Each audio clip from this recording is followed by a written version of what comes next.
Sometimes we look around and wonder, why does it feel like everyone else is moving faster? Why did God make me wait?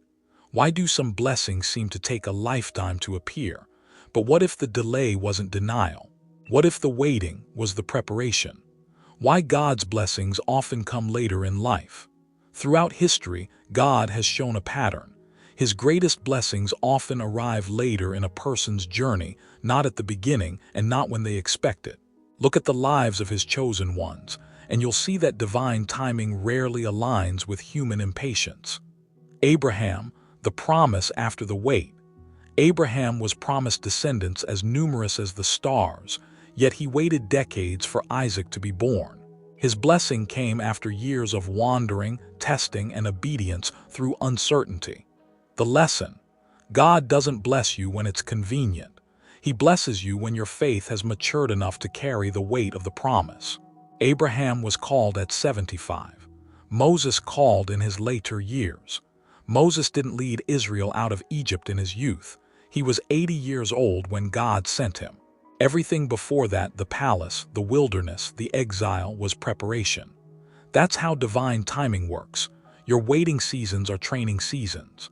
God lets you experience loss, humility, and struggle so that when you finally rise, you rise with wisdom and humility, not ego.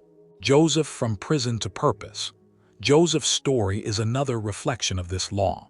Betrayed, enslaved, and imprisoned for years, but the moment his heart was ready, God elevated him overnight to Pharaoh's right hand. The delay wasn't punishment, it was alignment. Every betrayal positioned him closer to his purpose. Joseph carried a dream from his teenage years but didn't walk in it until 30. David anointed but not yet appointed. David was anointed king as a young shepherd, but he didn't sit on the throne until many years later.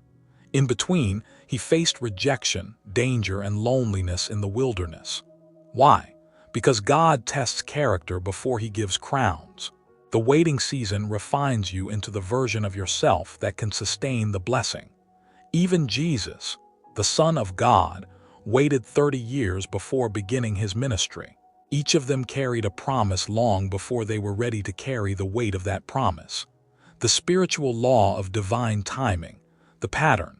If you study Scripture deeply, you'll see a divine rhythm. Anointing comes first. Testing follows. Fulfillment comes last. You see, God's timing is not about age, it's about alignment. When your character, heart, and faith finally rise to meet the frequency of your purpose, that's when divine timing activates. There's a reason Scripture says, He makes everything beautiful in its time. Ecclesiastes 3:11. The time between calling and fulfillment is where God shapes you into the kind of person who can sustain the blessing once it comes. And the greater your calling, the longer your preparation tends to be. God is never in a rush because His blessings aren't meant to be temporary, they're eternal in purpose. Modern connection, your hidden years. In our modern lives, this same pattern repeats.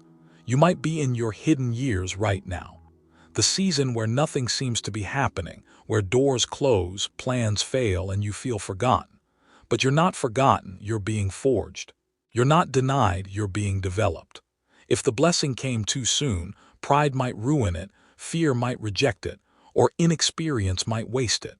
God waits until your heart and mind are aligned with heaven's intention.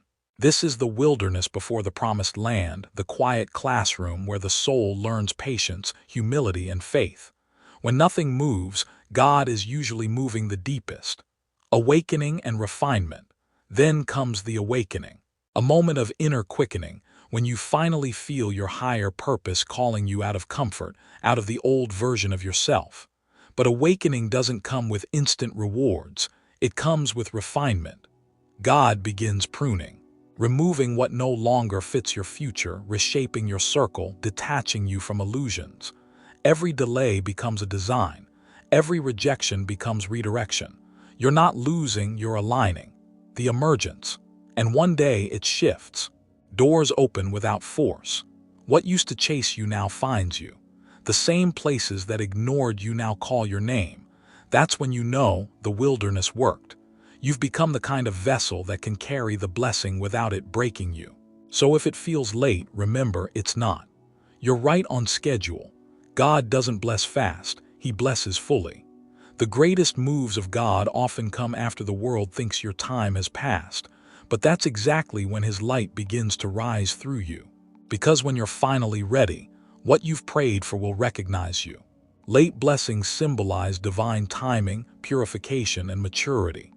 They teach surrender, that your life is not measured by early success, but by lasting impact. When you surrender to that timing, you stop chasing and start aligning. The 144,000 awaken, align, ascend.